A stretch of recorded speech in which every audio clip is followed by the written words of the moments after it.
August 1st of 1995, a simple cassette drops in record stores across America. But this isn't just any cassette.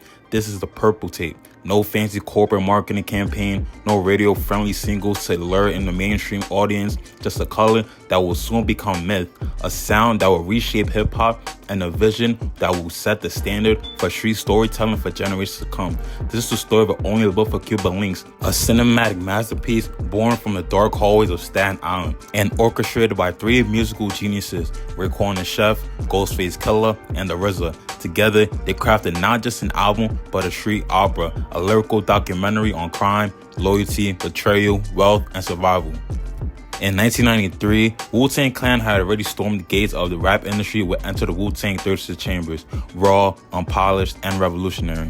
But in 1995, the Wu was about to mature. They were about to show the world how to turn life's chaos into organized art, how to flip pain into poetry, and how to elevate street narratives into timeless mythology. Only But for Cuban Linx wasn't just music, it was a cultural reset, a blueprint for Mafioso rap, a declaration of independence from the industry's expectations, a cinematic world where crime meets conscience and grimy staircases lead to golden aspirations. Raekwon once said, "We wanted to make something epic, something classical, something that will outlive us, something that felt like a motion picture but in rap form."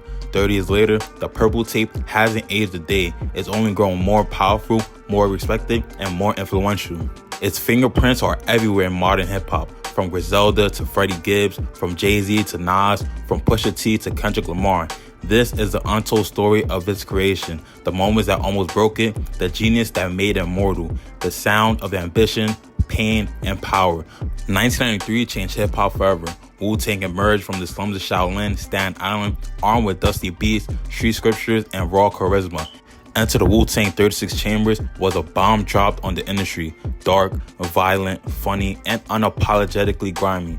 Every rapper in Wu had a unique voice and style. But behind the scenes, RZA was orchestrating something deeper. RZA had a vision, a 5-year plan that would turn his crew into global icons while retaining full creative control. The plan was simple but revolutionary. Each member will get a solo album on different major labels, spreading the Wu-Tang name across the industry like wildfire, but still reporting back to one home base, Wu-Tang Records. In 1994, Method Man had already gone solo with Tikal, scoring hits like Bring the Pain. Old Dirty Bastard followed up with Return to the 36 Chambers, captivated audiences with his wild energy. And next in line was Raekwon the Chef. At this time, Raekwon wasn't necessarily the biggest star in the group. Meth had the mainstream appeal, Dirty had the charisma, GZA had the wisdom, but Raekwon had something else, a gritty, street-level realism and unique way of painting pictures with his rhymes. To Raekwon, this wasn't just a rap album. This was going to be cinema, street cinema. In an interview in 2015, Raekwon said, "I wanted to make a movie. I wanted you to feel what it was like to be us, to go through what we went through. I wanted it to be grimy, fly, luxurious, and dangerous, all at the same time." Kwon made it clear from day one, this wasn't going to be a traditional solo album. He demanded Ghostface Killah to ride with him. Ghost wasn't just a feature, he was Raekwon's co-star. The album will follow two protagonists navigating the streets, plotting their escape from poverty, dabbling in crime, and chasing dreams bigger than the surroundings. The chemistry was undeniable. Ray was laid back but calculated. Ghostface was fiery and unpredictable. Together, they will embody every angle of street life: loyalty, betrayal, hustle, paranoia, pride, and ambition. But behind the boards was the Abbot himself, the RZA, operating in peak form. RZA's production was already changing hip-hop, but for Only Built for Cuban Linx, he aimed even higher. Inspired by mafia films like The Godfather, Goodfellas, and Scarface, RZA wanted to craft a hip-hop version of a crime saga, complete with a beginning, middle, and end. The beats were more polished, the samples more soulful, the skits more intentional. Everything about Cuban Linx was designed to feel like a motion picture, a street epic narrated by Raekwon and Ghost, scored by the RZA. In 2010, in an interview, RZA said this wasn't a script. Ray and Ghost, they were like the main characters. The rest of the Wu was the supporting cast, and I was the director, scoring the soundtrack. The last piece of the puzzle came in packaging. Raekwon wanted something bigger that had never been done before, a color cassette tape. When the album dropped, the original cassette was purple, instantly making it a collector's item and adding it to mythos. It wasn't just a tape, it was a purple tape, and it symbolized everything Cuban Linx stood for: royalty, luxury, and exclusivity amidst the grime. In an interview in 2012, Raekwon said, "That purple cassette represented everything it was about. It was fly, but still rugged. It stood out on the shelf. You seen that purple, you knew what it was." In the aftermath of 36 Chambers, Wu-Tang was already rewriting the rulebook, but with Only Built for Cuban Linx, they weren't just changing the sound of rap, they were changing its cinematic scope, and Raekwon, Ghostface, and the RZA were about to deliver one of the greatest masterpieces hip-hop has ever seen. After 36 Chambers, the Wu was in full takeover mode, but Raekwon, Ghostface, and RZA weren't interested in making a typical follow-up. They wanted something bigger, sharper, and more defined, something that would set up Raekwon apart from the crowded rap world and elevate the Wu-Tang legacy in the next chapter. The mission: create an album that sounded like a crime film, gritty but luxurious, violent but intelligent, raw but artistic. This wasn't just bars over beats, this was world building. Most of Only Built for Cuban Linx was recorded inside RZA's gritty basement studio, a dimly lit lab filled with records, dusty equipment, and VH tapes stacked in the corner. The atmosphere was part Kung Fu dojo, part street bunker, and part music laboratory.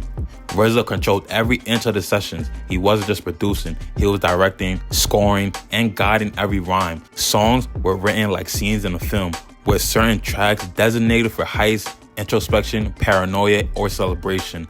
RZA didn't want to sound like 36 Chambers. He evolved. The beats became more cinematic, more soulful, more layered. Raekwon may have been the lead name, but Ghostface was a heartbeat. He was on 12 out of 17 tracks, often outshining everyone with his raw emotion, colorful slang, and explosive delivery. Raekwon said, "I told him, Ghostface gotta be on everything. We was brothers in the struggle. This wasn't no solo, it was a partnership." Ghostface brought the energy, the flash, and the unpredictability. Ray brought the structure, the codes, the blueprint. Together, they were like the De Niro and Pacino of hip-hop, yin and yang, fire and ice. As the sessions wrapped up in early 1995, Raekwon had one final vision. The album couldn't drop like every other release. It needed to feel different from the jump. Loud Records agreed. When the tape hit the streets in August, it immediately stood out. No one had ever seen a color cassette in hip-hop. It became an instant icon. Purple became a symbol of Wu-Tang luxury, prime elegance, and street exclusivity. The track sequencing was intentional. Intro skits opened the story. Tracks like Criminology and Glaciers of Ice were the action sequences. Rainy Days and Heaven and Hell were the introspective slow moments. Wu Gambino's was a mafia gang meetup, and Ice Cream was a flashy player anthem. The result, a complete cinematic experience. Listeners weren't just hearing songs, they were inside the Only Built for Cuban Linx universe, living through every crime, decision, betrayal, and triumph. Ghostface Killah once said, "Every time you press play, you get transported." That was a goal, to make a rap album feel like a movie. 30 years later, it still does. With the beats mastered, rhymes perfected, and the purple tapes duplicated, Ray, Ghost, and RZA were ready to unleash a classic. They had no idea it would rewrite the rules of hip-hop forever. Only Built for Cuban Linx wasn't just a collection of songs, it was structured like a crime saga. The first half, side A, plays like the setup of a street film. You hear the ambition, the hunger, the strategizing. Each track pulls you deeper into the world of Raekwon and Ghostface Killah as they plot their rise from the concrete. Striving for perfection, the opening scene. No rapping, just Ghostface Killah and Raekwon speaking like two young hustlers tired of small-time street dealings. The mood is set immediately. They want more. They want respect, money, and escape from poverty. RZA's minimal background music lets their words paint the picture. This is a mission statement for the album.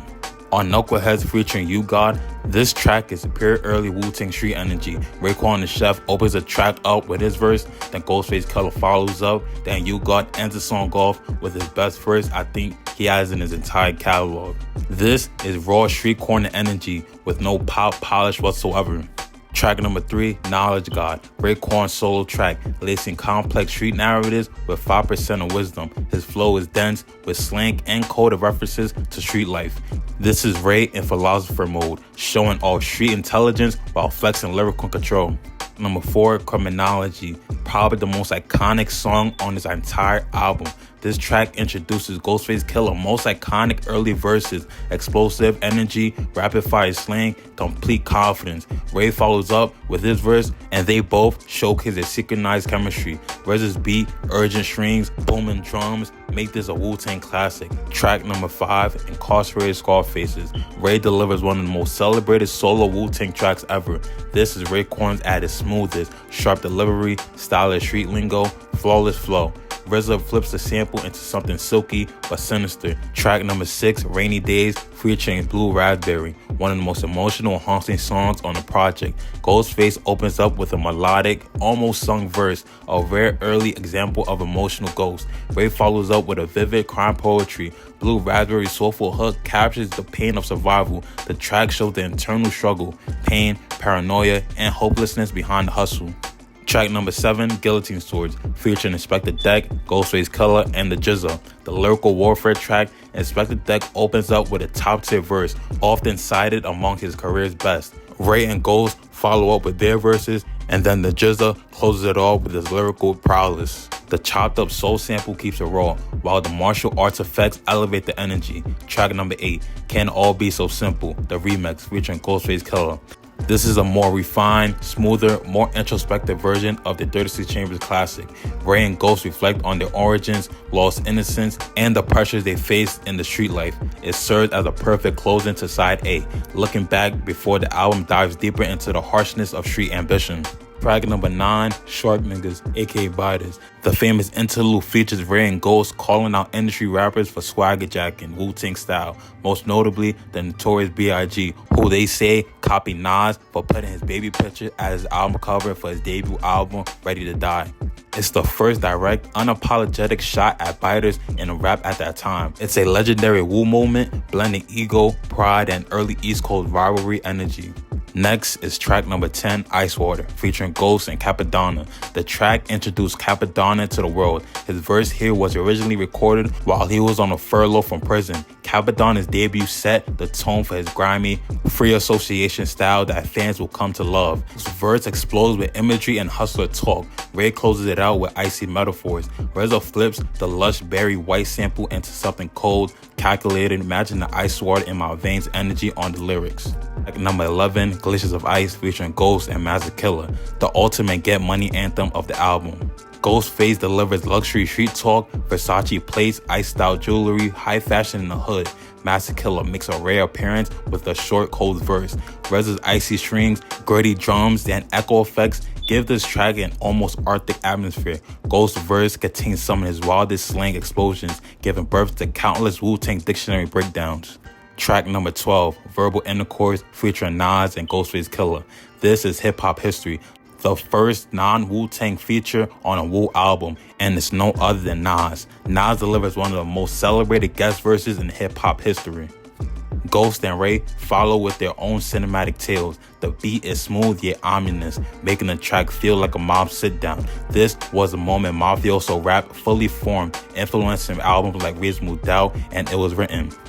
Track number 13, Wisdom Body, featuring Ghost, a Ghostface solo, smooth talking street tales aimed at the ladies. Ghost's charisma shines here, balancing pimp talk and romance without sacrificing street credibility. The mellow beat lets Ghost freestyle with swagger and style. This track provides comic relief and balance, showcasing Ghost's multi-dimensional talents. It's also a solo track from Raekwon and Chef. It's basically a deep cut from Raekwon describing a rob scene, seeing a guy at a Met Gala or a show and planning on robbing. That's it, basically. Track number 15, Ice Cream, featuring Ghost, Method Man, and Capadonna. A commercial breakthrough. Ice Cream was a radio single, but still street. Meth's legendary hook celebrates black women of all shades, making it one of the most beloved rap tracks about women without being corny. The music video, directed by Ralph McDaniels, became iconic with scenes of urban summer fashion, wallabies, and fly women. Track number 16, Wu Gambinos, featuring Method Man, Ghost, Master Killah, and the RZA. This track introduced the Wu Gambino aliases, Raekwon as Lou Diamonds or Lex Diamonds, Ghostface Killah as Tony Starks, Method Man as Johnny Blaze, RZA as Bobby Steels, and Master Killah as Noodles. It was the definitive declaration of mafia street status. Everyone on the track assumes crime aliases, channeling La Cosa Nostra bravado over a dark, pounding instrumental. Mav's opening line are menacing, Ghost and Ray keep it gritty, and Master Killah closes it out mysteriously. The 17th track and the last track on the album, featuring Ghostface Killah and Blue Raspberry, is called Heaven and Hell, originally recorded and released in 1994 on the Fresh movie soundtrack. This track served as the closing credits of the album. Ray and Ghost reflect of the duality of the game, the highs of money and respect, the lows of betrayal and death. It's one of Wu-Tang's most introspective songs, ending this album now with triumph, but with sovereign realism. On August 1st of 1995, Only Built for Cuban Linx officially hit the streets. To most of the world, it was just another solo album from a Wu-Tang member. To the streets, it was a blueprint for street ambition, a soundtrack for hustlers, and the launch of Mafioso rap as a dominant force in hip-hop culture. It wasn't just an album, it was a cultural shift, and the purple cassette tape symbolized it. In the era of generic cassette shells, Raekwon made history with his first color cassette tape in rap. Loud Records pressed the first run on a bold purple shell, immediately turning it into a collector's item. That purple tape became a status symbol. If you owned it, you were a part of something special. Someone who understood street luxury mixed with rugged authenticity. To this day, the phrase purple tape means more than an album. It means classic street masterpiece. Despite being a non-mainstream, concept-heavy, slang-drenched street album, Cuban Linx debuted at number 4 on the Billboard's Top 200, selling approximately 130,000 copies in its first week. The project went gold in under 2 months, eventually being certified platinum, an enormous feat for such an underground cinematic record. Singles like Ice Cream, Criminology, and Incarcerated Scarfaces received radio play, and Ice Cream even charted on the Billboard's Hot 100, peaking at number 37.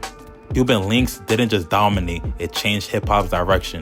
Before the album, rap was mostly focused on gangster storytelling in vein of NWA or 5% of philosophy through groups like Wu-Tang and Brand Nubian. Cuban Linx merged street crime narratives with luxury aspirations, pioneering the Mafioso blueprint. With Only Built for Cuban Linx being so impactful, Nas followed up Illmatic with It Was Written in 1996, going full Mafioso. Jay-Z's Reasonable Doubt, which also released in 1996, directly reflected the Cuban Linx format. Biggie Smalls' Life After Death, which released in 1997, incorporated similar themes of luxury and crime duality. Entire generations of lyricists, from Pusha T, Benny the Butcher, Griselda, to Freddie Gibbs, credit Cuban Linx as a holy grail. The music videos for Incarcerated Scarfaces, Ice Cream, and Criminology set a new bar. It was the first time rap videos looked like mob films, with expensive looking wardrobes, silk shirts, Cuban Linx, and wallabies, project buildings, and back staircases paired with luxury symbolism, cameos by multiple Wu members, adding to the Wu-Tang cinematic universe. It wasn't about gimmicks, it was about lifestyle cinema on screen. Cuban Linx was so rich in custom street slang that it required multiple breakdowns from writers and fans to even fully grasp it. From poppy wardrobe, polymer coats, glaciers of ice, to striving for perfection, Ray and Ghost pioneered an internal language for the streets. Decades later, it remains one of the most quoted, studied, and referenced rap albums in history. Upon release, Cuban Linx received critical acclaim, with the Source awarding it with a 4.5 mic rating. Fans later argued it deserved better with the coveted 5 mics. Over time, it was retrospectively upgraded in legacy conversations, now widely accepted as a top 10 rap album of all time. In numerous greatest rap album lists, it holds Rolling Stone's 500 albums, Pitchfork's top 100 albums of the 90s, and Complex's #1 spot for best Wu-Tang solo album. Rappers, producers, and hip-hop historians universally recognize it as the single most influential solo project from Wu-Tang's dynasty. 30 years later, Only Built for Cuban Linx hasn't just stood the test of time, it increased in stature. The purple tape is a certified hip-hop relic. Ray and Ghost became hip-hop icons, with Ray still performing the album in full at shows. In 2015, Ray celebrated the 20th anniversary with a limited edition purple box set. The album remains a gold standard for any rapper claiming lyrical street excellence. Cuban Linx wasn't just a moment, it was a movement. It wasn't just a solo album, it was a cultural shift. It wasn't just a purple tape, it was a blueprint for rap storytelling. 30 years later, it remains untouched, a classic, forever engraved in the heart of hip-hop.